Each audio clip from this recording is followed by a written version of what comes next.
It was supposed to be the safest place in the country, a fortress built on paranoia, precision, and trust.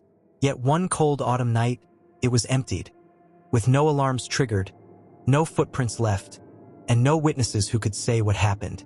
To this day, no one has been arrested. This is the story of the most brilliant heist that left investigators utterly clueless. The Rosengard Private Reserve was a legend in its own right. Hidden beneath layers of granite and reinforced steel in the heart of the city, it guarded the fortunes of billionaires, governments, and shadowy elites. It wasn't just secure, it was considered invisible. No blueprints existed. No outsider had ever set foot inside, until someone did. Her name remains unknown. Inside the investigation files, she's referred to only as the architect, fluent in 7 languages, a doctorate in behavioral psychology, a ghost who never leaves fingerprints. She didn't just break into Rosengard. She rewrote its reality from the inside.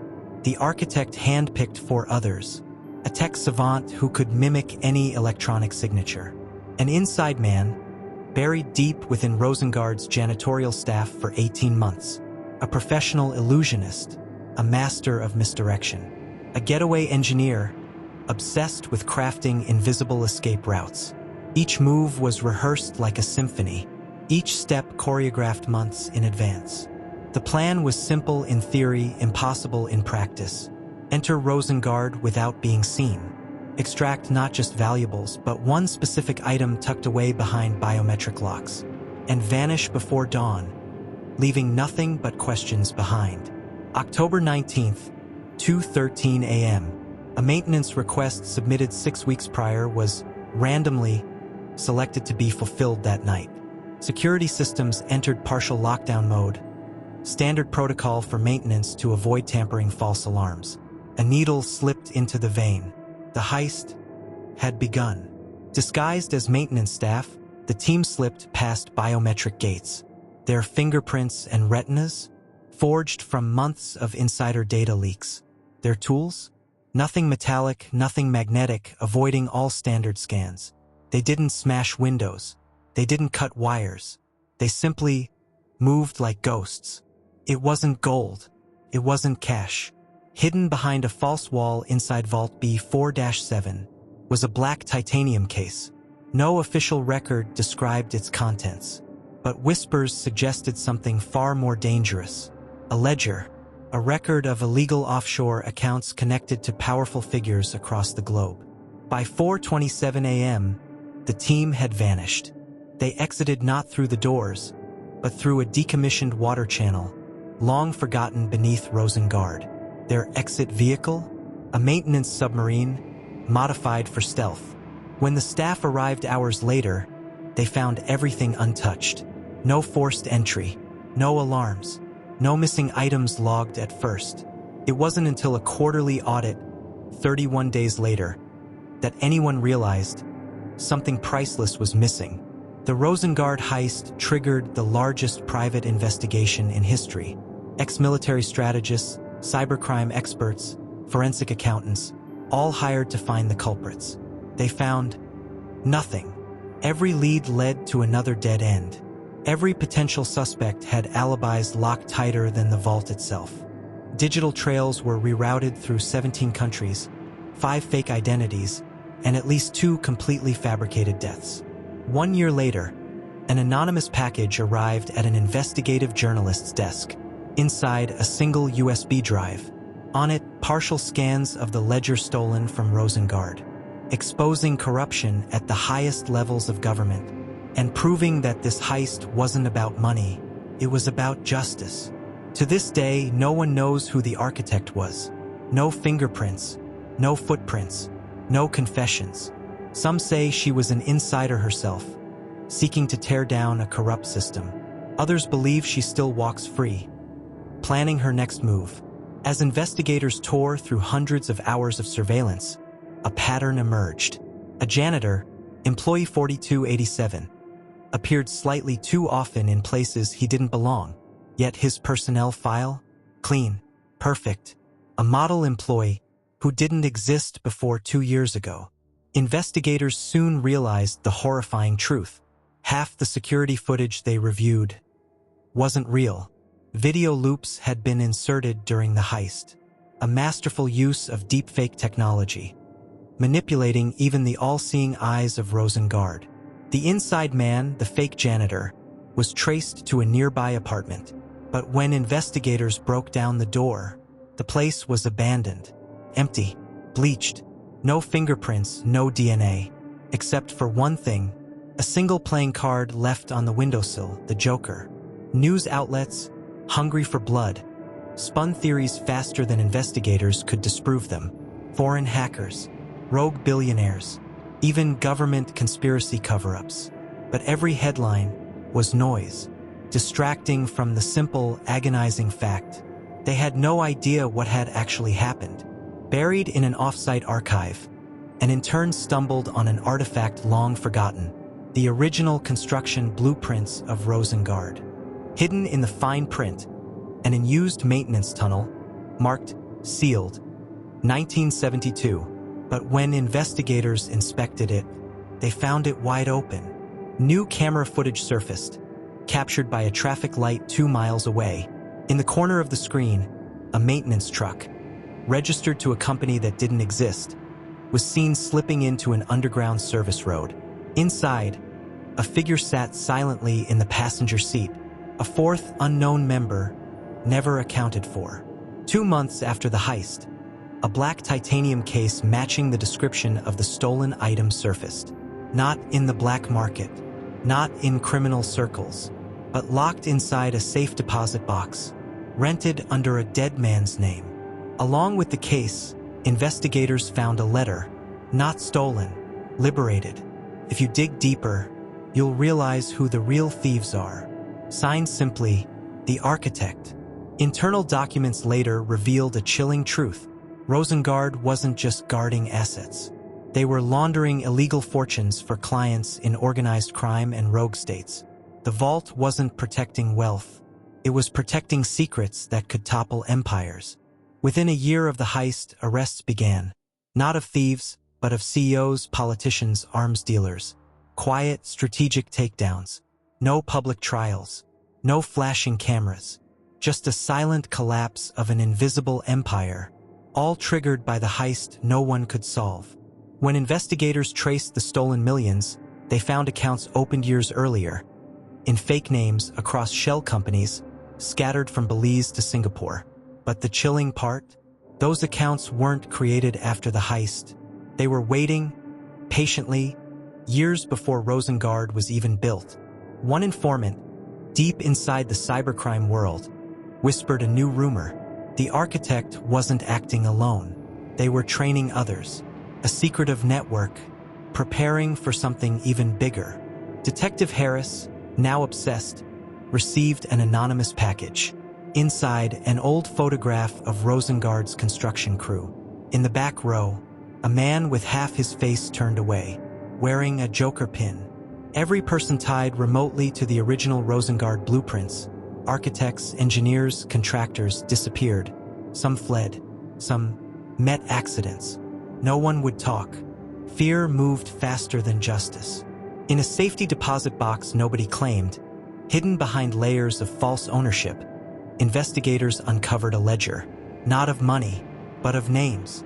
Names of the corrupt, every client Rosengard protected, and every skeleton in their closets. A hidden war had begun. The powerful elites, politicians, arms dealers, CEOs, raced to erase their pasts, deleting files, buying silence. But with every move they made, they revealed how deeply they were entangled and how much they feared exposure. Late one night, a lone transmission reached Detective Harris's encrypted phone. A distorted voice said only, "Meet me where it all began. Midnight. Come alone." The call lasted just 6 seconds. Traced? Impossible. At midnight, Harris returned to the ruins of Rosengard's vault, now sealed by concrete and condemned. Waiting there, hidden in the shadows, a figure in a gray hood. In their hand, a small silver USB drive. Without a word, the figure dropped the USB at Harris's feet and vanished. On it, blueprints for a second heist. Not for money, but for secrets locked away inside global intelligence agencies. The real plan had just begun. The last file on the USB was a message. You thought the heist was the end. It was only the opening move. We are everywhere. We are watching. And next time, you won't even know we were here. The discovery of the architect's second plan sent shockwaves through the highest levels of government. Emergency meetings, classified memos, silence orders. But it was already too late. The architect was moving, and the world's most guarded secrets were suddenly vulnerable. In a desperate move, intelligence agencies launched Operation Blackout, shutting down vulnerable systems across finance, military, and communication networks. Entire cities plunged into darkness for seconds at a time, a global heartbeat skipping. Suddenly, hijacked frequencies began broadcasting a single cryptic message across radios, televisions, even hacked billboards. You were warned. Time's up. The message. Signed again. The architect. Harris assembled a rogue team of trusted agents. Their mission: track the architect before the next breach. But every move they made, the architect had already anticipated. It was a chess game, and they were 3 moves behind. A hidden clue within the architect's last broadcast pointed to an abandoned clock tower on the city's outskirts. When Harris arrived, the clock hands were frozen at 3:17, carved into the wood at the base. Tick, tick, detective. Tick, tick.